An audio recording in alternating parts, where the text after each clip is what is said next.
Okay, so let's unpack this. Imagine a book, right? Sold millions worldwide. Hmm. Hugely impactful. Named one of the most influential in America. Philosophers, therapists, they all cite it. Yeah. Today, we're diving deep into that book. Viktor Frankl's Man's Search for Meaning. That's quite a book. It really is. And it's not just a book, is it? It's more like a testament, to the human spirit. Definitely. It mixes this harrowing personal story with some pretty groundbreaking psychology. So our mission here is to pull out the key insights from Frankl's journey Right. to get how he found meaning in, well, unimaginable suffering, and crucially, what that means for you today. And what's so compelling, I think, is that Frankl didn't just sit in office and theorize about meaning. No. His ideas were hammered out in the Holocaust. Yeah. That gives his work this undeniable weight. Visceral credibility, yeah. Exactly. He went to the absolute edge of human endurance, and from that came this unique way of understanding why we're here. So yeah, we're not talking abstract philosophy. We're going to explore his story, the actual core ideas of logotherapy, his therapy approach, Mm-hmm. and hopefully uncover some practical tools you can use to find meaning, whatever you're facing. Let's get into it. Okay. Right, so this is where it gets really, really interesting. Viktor Frankl, he was already a big deal in psychiatry in Vienna. Even wrote to Freud as a teenager. Yeah, and he had this visa, an invitation to go to the U.S., a way out from the Nazis. A golden ticket, basically. Totally. But he faced this huge choice. Go, develop logotherapy safely abroad, or stay with his elderly parents. Knowing the danger. Well, it's hard to fathom, isn't it? It really is. He tells a story about finding a piece of marble from a burned synagogue. Ah, yes, with the Hebrew letter for the commandment. Honor thy father and thy mother. And he just let the visa lapse. Wow. What kind of strength does that take? What kind of, conviction? Knowing this was likely coming. Exactly. And his book, it's not just about the big horrors, the things we see in movies. It's the multitude of small torments. The day-to-day psychological grind. Yeah, the reality of camp life. He wasn't Dr. Frankl there for most of it. He was prisoner 119,104, digging tracks. Just a number. And he describes 3 phases the inmates went through mentally. The first one, shock. Yeah, that initial shock, yeah. The sheer disbelief. He talks about the train journey to Auschwitz, 80 people crammed in a coach, Awful. clinging on to whatever they had left, and this strange delusion of reprieve. Delusion of reprieve. Tell us about that. It's like prisoners desperately hoping things wouldn't be that bad, maybe getting false hope from the capos, the prisoner foreman who looked well-fed. A kind of mental buffer, maybe, before reality crashes in? Could be. And then comes the finger game, the SS officer selection. Right for work. Left for the gas chambers, just a flick of the finger. Terrifying. Frankl, he instinctively stood tall, despite his heavy bag, got pointed right, survived that moment. Pure chance, almost. But the real gut punch, the thing that marked the end of that shock phase for him. His manuscript. Yeah, his life's work, just tossed in a bin, his internal reaction, just shit. Like his whole past life was just gone. And if you think about the bigger picture, that shock is about stripping away everything. Identity, control. Possessions, job title, even your hair. Gone.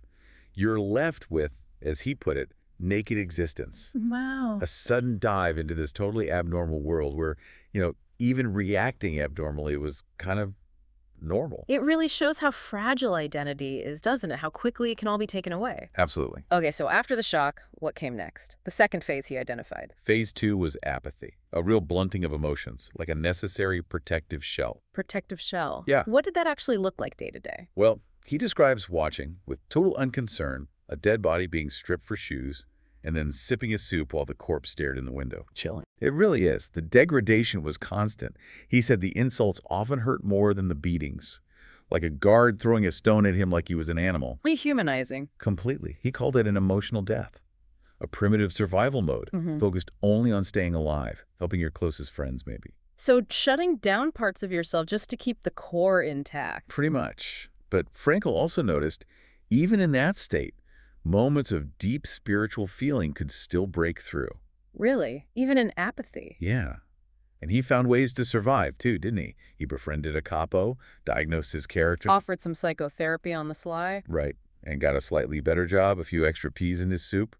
Shows incredible resourcefulness, even then. It does. But it brings us back to that central question. How did anyone really survive that psychologically, keep their humanity? Frankl asked that too. And he landed on Nietzsche's idea. He who has a why to live for can bear almost any how. Finding that why. So what were the sources of that why in the camps? He pinpointed 3 key sources of inner strength, things that gave prisoners that why, that hope. First, and maybe the most moving, was love. Love. How? Frankl would have these intense mental conversations with his wife. He didn't even know if she was still alive. It's the thought of her. Exactly. The memory, the connection. He wrote, love goes very far beyond the physical person. It finds its deepest meaning in his spiritual being. Wow. It brought him moments of bliss, even in total desolation. He felt even if she was dead, those conversations, that connection, would still be real, still matter. That's profound. The power of love beyond physical presence. Okay, what was the second source? The second was experiencing beauty and nature, even tiny glimpses. Like what? He talks about prisoners just stopping, captivated by a sunset through the barbed wire, realizing how beautiful the world could be. A moment of transcendence. Totally. Or the dying young woman who found comfort, a sense of eternal life, almost looking at a single chestnut branch with 2 blossoms outside her hut. Finding beauty even there. It proves that beauty can cut through the darkness, offer this inner escape. So connecting to something bigger than the immediate horror. And the third source? Third was finding purpose, having a future goal. For Frankl himself, it was the burning desire to rewrite his lost manuscript. The book we're talking about now. In a way, yes. He took notes on scraps of paper even when sick with typhus. That task, that goal, literally helped keep him alive. And he contrasted that with others, didn't he? Yeah, the tragic story of the composer, Ephes. He had a dream predicting liberation by a certain date. When it didn't happen, his hope collapsed, and he died almost immediately. Just gave up. Hope was gone. The chief doctor even noticed deaths spiked after Christmas 1944 when hopes for liberation were dashed. A future goal, a why, was critical. So it wasn't just about staying alive, but having something to live for.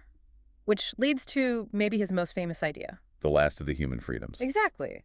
The ability to choose your attitude even when you can't choose your circumstances. Deciding not to be just a plaything of circumstance. And he lived it.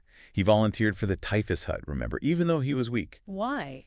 Because, he said, if I had to die, there might at least be some sense in my death by helping others. He called it simple mathematics, not sacrifice. Simple mathematics, stripping the ego right out of it. That's fascinating. It is. And later, he had a chance to escape, but chose not to. Stayed with his dying patients. Found an inward peace in that decision. It really flips our idea of freedom, doesn't it? It's internal. Completely. It's that defiance. That realization, everything can be taken from a man but one thing. The last of the human freedoms. To choose one's attitude. That's the core. It's how you carry the burden, not the burden itself. You are self-determining. You choose your stance. That's where meaning lies, even in suffering. And he saw this choice everywhere, right? The 2 races of men. Yeah, decent and indecent. Found in all groups. Guards, prisoners, didn't matter. A small kindness, a piece of bread from a guard, could mean the world. It always came down to individual choice. Okay, so let's shift gears slightly. From the camp to the clinic.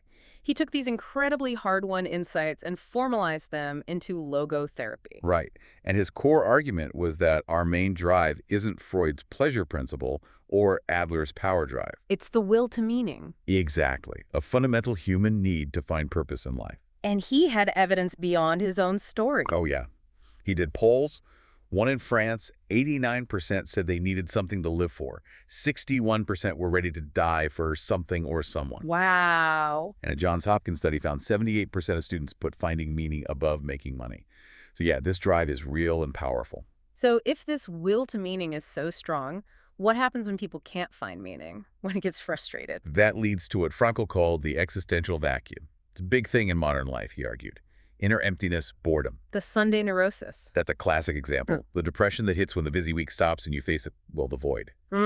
He called it a neurogenic neurosis stemming from the spiritual dimension, not just psychological issues. I think a lot of people can probably relate to that feeling, even if they don't call it that. For sure. And he linked this vacuum to serious problems. Depression, aggression, addiction. He cited studies where 90% of alcoholics, 100% of drug addicts felt this profound meaninglessness. So people have, what was his phrase, enough to live by, but nothing to live for. They have the means, but no meaning. That's it. A huge disconnect. So logotherapy isn't about a therapist giving you meaning. No, absolutely not. It's about helping you discover your own unique meaning. Life asks you questions, and you answer through how you live. Like a chess game, he said. No single best move for everyone. Precisely. And he identified three main pathways or avenues to finding that meaning. Okay, what are they? First, creating a work or doing a deed, making a unique contribution, like Frankl wanting to rewrite his book or someone changing careers to do something fulfilling. So through action, contribution. Got it. Second. Second, experiencing something or encountering someone, Yeah. appreciating beauty, art, nature, or really connecting with and loving another person, Experiencing value. and seeing the potential in others. Love, for Frankl, helps you see and actualize the best in someone else. That's beautiful, seeing and actualizing potential. Okay, and the third avenue. Third, and maybe the most challenging, the attitude we take toward unavoidable suffering. Back to this. Yes, he saw this as the highest form of finding meaning, potentially. The example of the grieving doctor. Who reframed his pain as sparing his wife's suffering. Exactly. His suffering took on meaning. It became an act of love, a sacrifice for her. That's such a powerful reframe, but it really pushes against our modern desire to just avoid pain, doesn't it? It does. But Frankl was clear. Suffering isn't necessary for meaning. You don't seek it out. That's masochism, not heroism. Right. But if suffering is unavoidable, then meaning is still possible through your attitude towards it. It challenges the always be happy pressure. Sometimes meaning lies in facing unhappiness bravely. Taking a stand when you can't change the situation. Precisely. Life's meaning is unconditional. It includes the potential meaning of unavoidable suffering. Logotherapy also had some practical techniques, right, for specific issues, like paradoxical intention. Yes, really interesting stuff. The basic idea is fear often makes the feared thing happen. And trying too hard, hyper-intention, makes what you want impossible. So what's the technique? You basically tell the patient to try to do the very thing they fear, often with humor, like the guy with the sweating phobia. What happened? After years of suffering, the therapist told him to actively try to sweat, to show people how much he could sweat. Within a week, the phobia was gone. No way. Yeah. Same with a bookkeeper with writer's cramp, told to try to write badly, couldn't do it. Stutterer told to try to stutter, couldn't.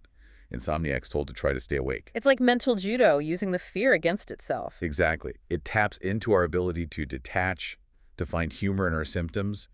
And there's also de-reflection. De-reflection. Shifting focus away from yourself and your symptoms towards a meaningful goal or another person, like the woman with sexual difficulties. Her attention was guided away from her own performance anxiety towards her partner. The issue resolved itself. The cure often lies in self-transcendence, looking beyond yourself. Getting out of your own head, essentially. That's a good way to put it. It shows we can choose our focus and rise above things.